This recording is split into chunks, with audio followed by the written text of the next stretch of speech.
సమ్మెట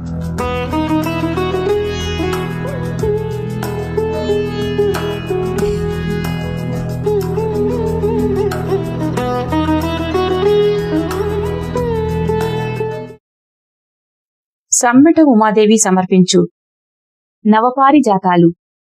నేటి కథ ముట్టుకోకు. రచన సుధీర్ కస్పా.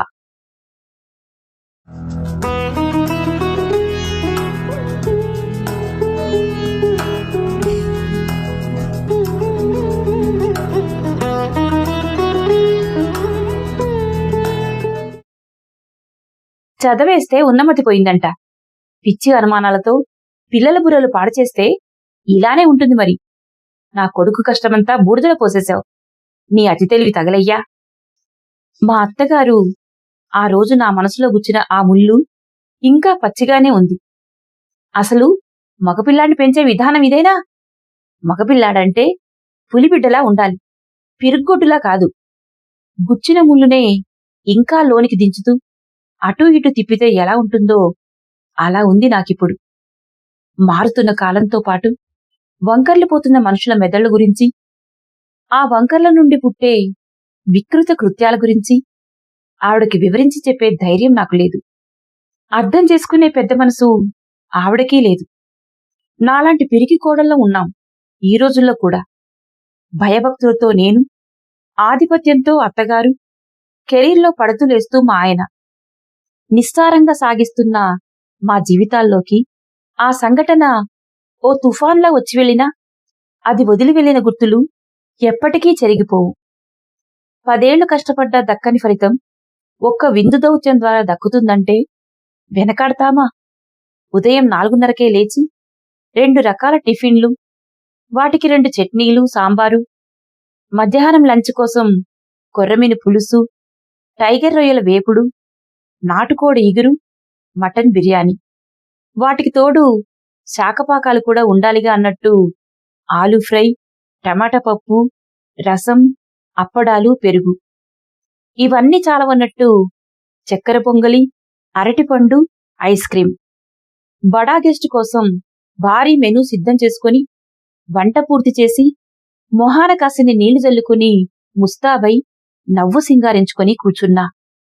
మా ఆయన తనకు దక్కబోతున్న 10 కోట్ల కాంట్రాక్టు గురించి, దాన్ని ప్రసాదించబోయే మంత్రిగారి బామ్మర్తి గురించి వేచి చూస్తూ ఇంటి గేటు దగ్గర పచార్లు కొడుతూ ఉన్నారు. మంత్రిగారి బామ్మర్దే మా బడా గెస్టు. 10 ఏళ్లుగా చిన్న చిన్న సబ్ కాంట్రాక్టర్లు చేసుకుంటూ బండి లాక్కొస్తున్న మా ఆయనగారికి దొరక్క ఎదురుపడ్డ 10 కోట్ల రోడ్డు కాంట్రాక్టు విందు దౌత్యం ద్వారా దక్కించుకోవాలని ఆయన ఉబలాటం. అన్నీ పోను ఓ 10% మిగిలితే చాలు, జీవితంలో ఒక మెట్టెక్కినట్టే. ఉదయం టిఫిన్ల నుండి మధ్యాహ్నం భోజనాల సమయం వరకు పెద్ద పెద్దోళ్లతో మంతనాలన్నీ మా ఇంట్లోనే. వారికోసమే ఈ భారీ మెను. కాంట్రాక్టర్లంటే కమిషన్లు, పర్సంటేజీల అధికారిక పొట్లాల పంపిణీ ఉండనే ఉంటుంది. కానీ మనీ పర్సును తృప్తిపరిస్తే అది ఖాళీ అయ్యేవరకే గుర్తుంటుంది. మనిషి అహాన్ని తృప్తిపరిస్తే మనిషి ఉన్నంతవరకు గుర్తుపెట్టుకుంటాడు. అతిథి మర్యాదలకున్న పవర్ అలాంటిది. పైగా ఆ వచ్చేవాడు పెళ్లి పెటాకులు లేని బ్రహ్మచారట. ఇంటికి పిలిచి భోజనాలు పెడితే తెగ పొంగిపోతాడట. ఆ వీక్నెస్ పట్టేశారు మావారు.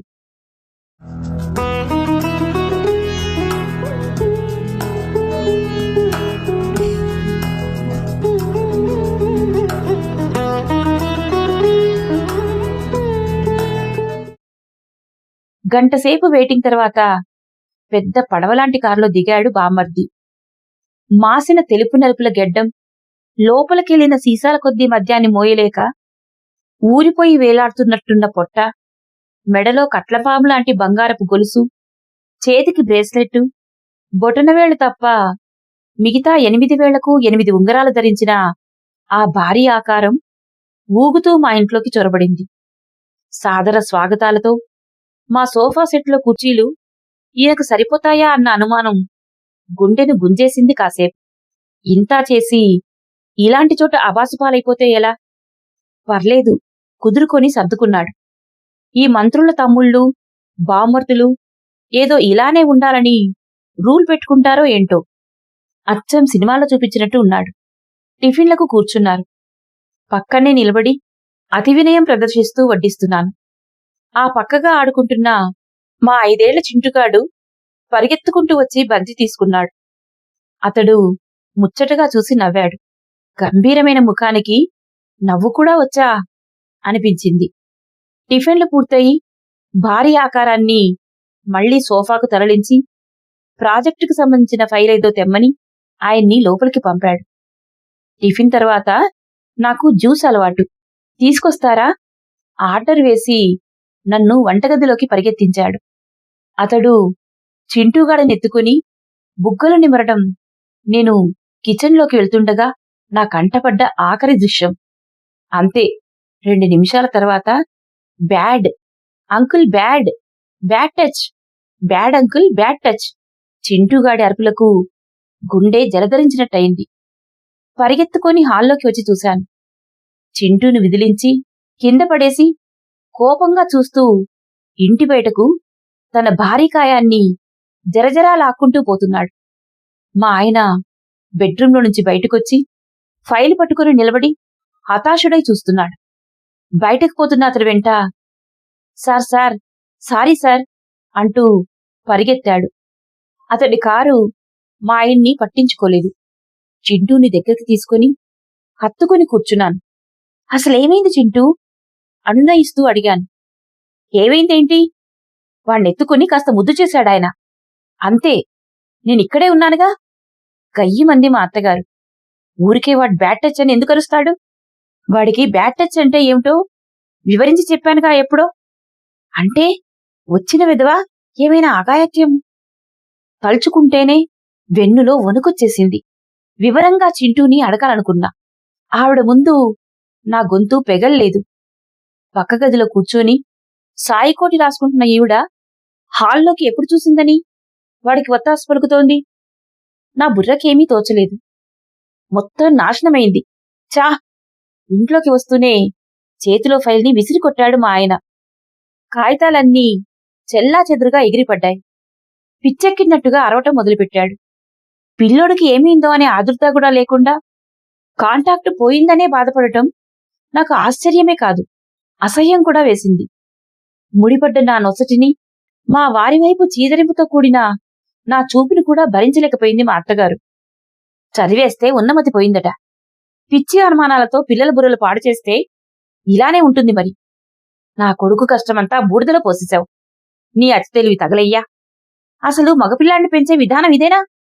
అయినా చింటూ ఏమైనా ఆడపిల్ల? మగపిల్లాడంటే పులిబిడ్డలా ఉండాలి, పిరుగ్గొడ్డులా కాదు. అత్తగారు విరుచుకుపడింది. నా ఒళ్ళో ఉన్నవాడిని రెక్కపట్టుకుని లాక్కుపోయి బెడ్రూమ్ తలుపేసి కూర్చుంది. నా బుర్ర గిర్రున తిరిగింది. అసలక్కడ ఏం జరుగుతుందో నాకు అంతుపట్టలేదు. ఇలాంటి పరిస్థితిలో ఓ తండ్రి, నానమ్మ ప్రవర్తించాల్సిన తీరు ఖచ్చితంగా ఇది కాదు. ఒక్కసారిగా అగాధంలోకి కూరుకుపోయిన భావనేదో కమ్మేసింది. మా ఆయనగారు బిక్కుబిక్కుమంటూ అతడికి ఫోన్ చేసి తిరిగి రప్పించే ప్రయత్నాల్లో చాలా బిజీగా ఉన్నాడు. అతడు ఫోన్ ఎత్తినట్టు లేడు. ఎవరెవరికో ఫోన్ చేసి కాంటాక్ట్ చేయిజారిపోకుండా చూసేందుకు దేబరిస్తున్నాడు. అత్తగారు మూసిన తలుపింకా తెరవలేదు. లోపల చింటూ ఎలా ఉన్నాడో తలుపు తట్టే ధైర్యం నాకు లేదు. నా బేలతనానికి నాకే సిగ్గేసింది. డబ్బు కోసం కన్న కూతుర్ల శీలాన్ని తాకట్టు పెట్టే తల్లిదండ్రులు ఉంటారని చాలా చోట్ల చదివి ఉన్నాను. ఇప్పుడు ఇంచుమించు అలాంటి వాళ్లనే చూస్తున్నాను అనిపించింది. ఓహ్, మగపిల్లలకి శీలం లాంటిదేది ఉండదు కదూ.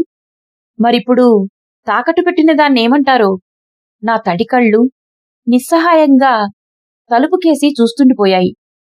అర్హతకు తగ్గ అవకాశాలు, విజయాలు దక్కకపోతే మనిషి మరీ ఇంత దిగజారిపోతాడా? కొడుకుని పట్టించుకోకుండా ఎవరెవరికో ఫోన్లు చేసి దేబిరిస్తున్న మా ఆయన ముఖం చూడాలంటే కంపరం మొదలైంది.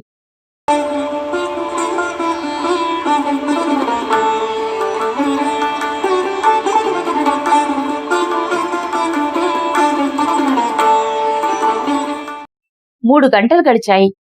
ఆయన ప్రయత్నాలేవీ ఫలించినట్టు లేవు. అసలైనోడే అలిగి వెళ్ళిపోతే కొసరు పెద్ద మనుషులు కూడా మొహం చాటేశారు.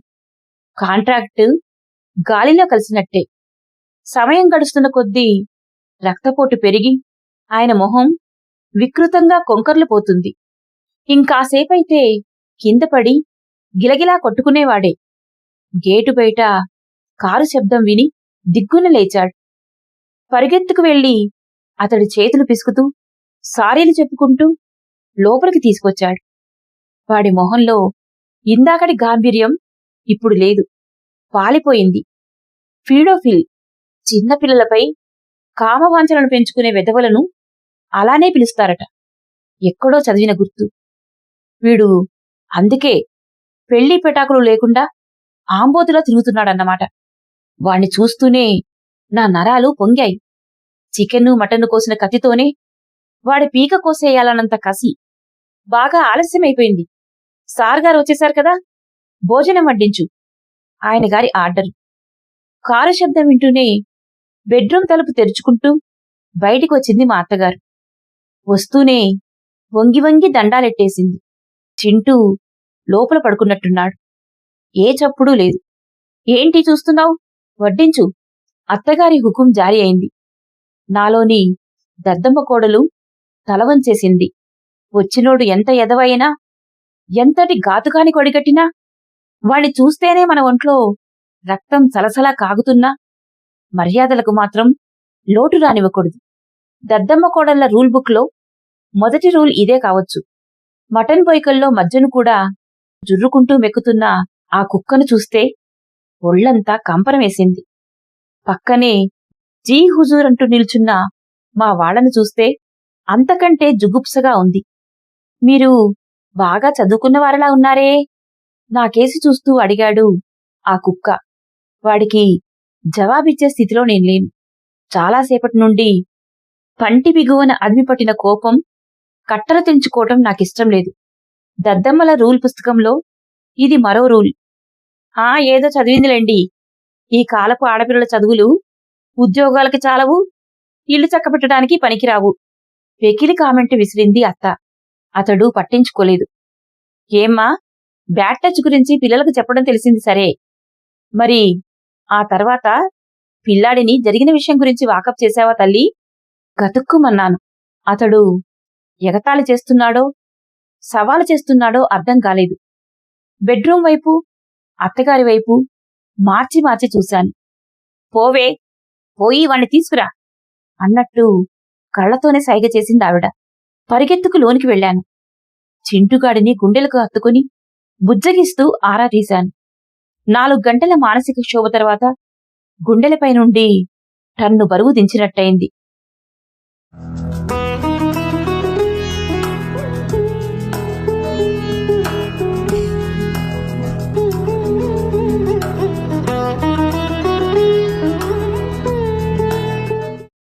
వాడి చేయి పట్టుకుని మెల్లగా డైనింగ్ టేబుల్ దగ్గరికి తెచ్చాను. చింటూ కళ్ళల్లో బెరుకు, భయం లాంటివేవీ నాకు కనపడలేదు. అతడిని చూసి, నీ జట్టు పీస్, బ్యాడ్ అంకుల్ అన్నాడు. మా ఆయన గొంతు తడారిపోవడం తెలుస్తూనే ఉంది. గుటకలు మింగుతూనే ఉన్నాడు.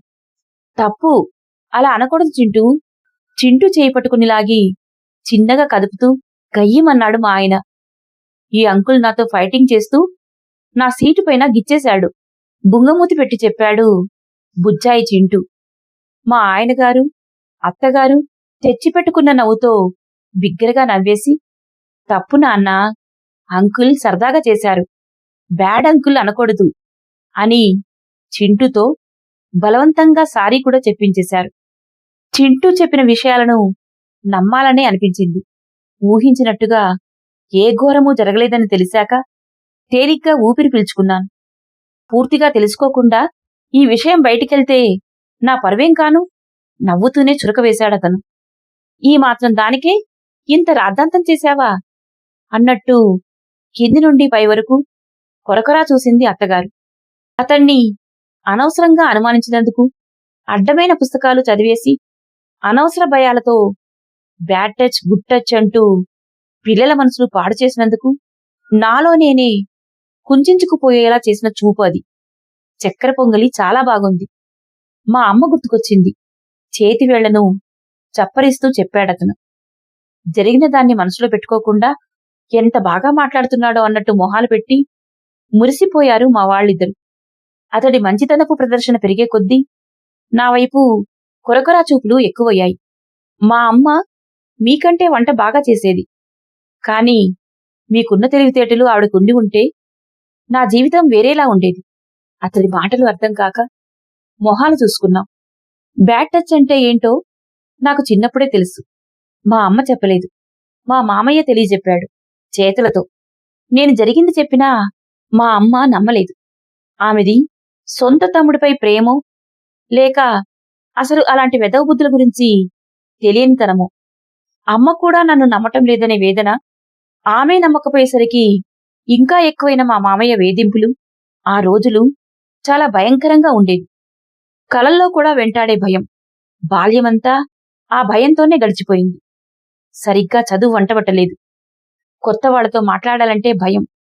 పెళ్లి చేసుకోవాలంటే భయం. కొన్నిసార్లు నా మనస్సు ఇంకా పిల్లాడిలాగే ఉండిపోయిందని అనిపిస్తుంటుంది.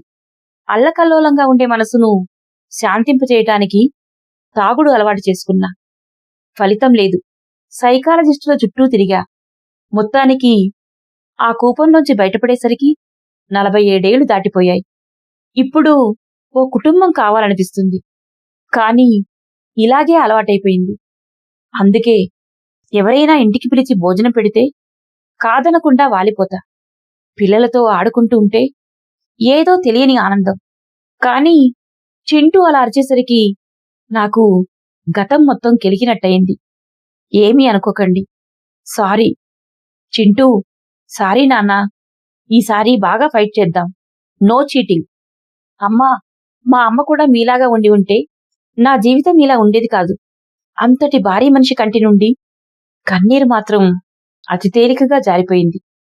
అలాంటి ఒక వ్యక్తి నుండి ఇలాంటి మాటలు వినేసరికి అంతా నిశ్చేష్టులైపోయారు. చిరునవ్వుతో అతడికి వీడ్కోలు పలికేశాం. మా అత్తగారు చింటూ తల నిమిరి నా వైపే చూస్తూ నిలబడిపోయింది.